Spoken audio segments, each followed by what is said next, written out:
welcome back to Japan, where I'm going to be giving you my reaction and review to LAYLINE by Yanakoto Sotto Mute. Now, as you already know, if you want to watch the reaction, I've just done it, so the way you do that, this video is the review, so pause this video, click the link in the description below, and it'll open up a separate little YouTube player where you can watch the reaction, you can watch me give the reaction to the song, so you can watch the song with me. If you have already seen the song and you just want to hear the review, it's about to come up. If you want to watch the reaction, then pause this now and click that link. Are you ready for the review? Because here it comes, and don't say I didn't warn you. Okay, so this is actually a really interesting song on a few levels. I mean, Yanakoto Sotto Mute are a group who, you know, I've really enjoyed, but in a way that I wouldn't expect. It's been the fact that, I would say that, I mean, look at the archetype song of theirs, based on my experience, would be something like Any, where it's both easy to follow and yet engaging melodically. You know, the melody is easy to follow, it's engaging, and somehow manages to be catchy as well. It's like the perfect melody work, and it's supported by very simple backings, usually just kind of like a borderline rock and roll backing, you know, just some guitars, bass, drums, nothing too complicated, just enough to highlight the main focus, which is the melody. Sorry, I got an itchy nose. There we go.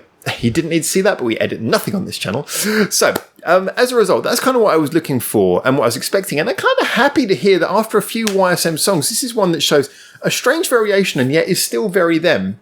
The focus here is definitely still very much on the melody. But the melody here is a different type of one. It has kind of a very repeat, earwormy style of chorus, which is very different from what we usually expect from them, very different from their usual melodic focus. But still, it is put front and center, and everything around it is very much played off as backing. But the backing is interesting, it's fluid. You know, the guitar work is very quick but jazzy, you know, quick but not in a sort of solo way where it's punching you through. It's like just, you know, twiddling around in one of your ears. The bass is very thick and smooth in a way that it just underlies everything without, again, gaining too much attention. The drum line is what really steps forwards here, and that the drum is something which is, it's doing a lot of the most important work in the song. It's making it trippy. It's really changing the rhythm, and it is really something that, you know, brings the song to life. Fantastically played drum work in this. It's always kind of offbeat. It's a bit jazzy, but it's wonderfully accenting all the various changes in the song.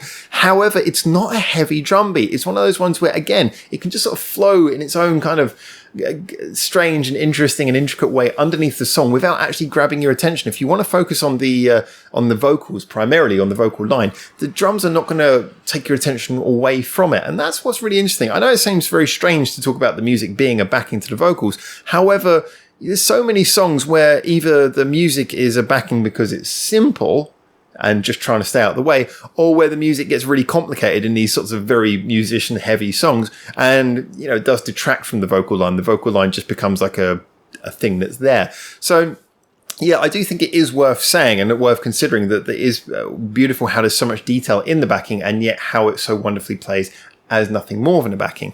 So, when we get into the chorus is probably the most notable part because it is that very bouncy bit where it's all kind of, you know, the rhythm shifts a little bit. You get a nice little bounce, like I say, to the flow of things. And you get that very short, repeated da da da da da da sort of vocal line.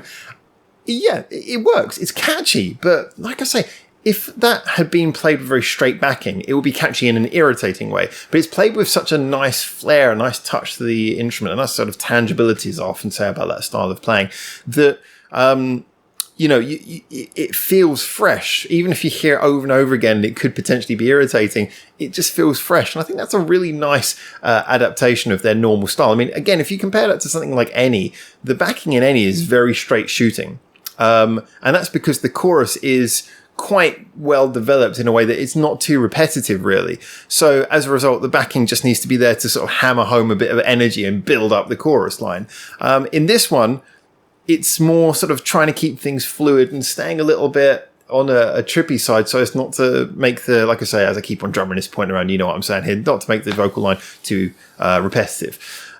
This had some great changes as well. I like the bridge. I mean, the bridge was an area where they didn't have to go experimental. They already had something quite interesting, but I liked how it broke down in a very jazzy way. Again, the whole time signature started to feel like it was falling apart whilst cleverly keeping it steady in the background. And then you got that weird, I don't know if it was a synthesizer. I'm guessing with these guys, it wouldn't be a synthesizer, maybe a guitar or bass effect, pedal effect, where everything just went a bit crazy. And, it was really creative. It felt like they were going in some different directions. It almost felt like they were getting into sort of passcode territory of being creative with it. I just liked the fact that this song was very playful, but always came back around to that rather simple but very catchy hook. So if I was honest with you, is it my favourite YSM song? Probably not. But do I think this adds a really interesting bit of colour to their overall portfolio? Yeah, I do. I mean, the last song I heard by them, which I believe was Lily, was a good song. But I kind of felt at that point that it was like, okay, I've heard them do better, and this doesn't seem different enough from anything they've done before. That, obviously, I'm not listening to songs in chronological order, as far as I'm aware, unless it's some sort of bizarre coincidence. But Lily was one of those songs where I heard it, I thought, this is good, but in no way does it really jump up above anything they've done before. It's not their catchiest melody, it's not their most engaging song. So at that point, I was kind of feeling, well, okay, maybe it would be nice to hear something a little bit different from them, hear them try something a little bit outside of their normal wheelhouse of writing styles. And this kind of, like I say, this does it without losing their core identity. It still feels like a YSM song, but it feels fresh in its own way. So I really enjoyed this. And as always, what's really interesting is to see what you guys say in the comments. So get in there, tell me what you think, whether you liked it or not, whether you know the artist or not, whether you know the song or not.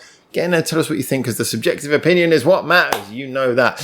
And obviously, as always, you can like, you can subscribe, you can follow more of our conversations about Japanese music with the community on the Discord, also linked in the description below, as well as the Reddit, Facebook, Twitter. You know how that all works. Our merch page is down there as well.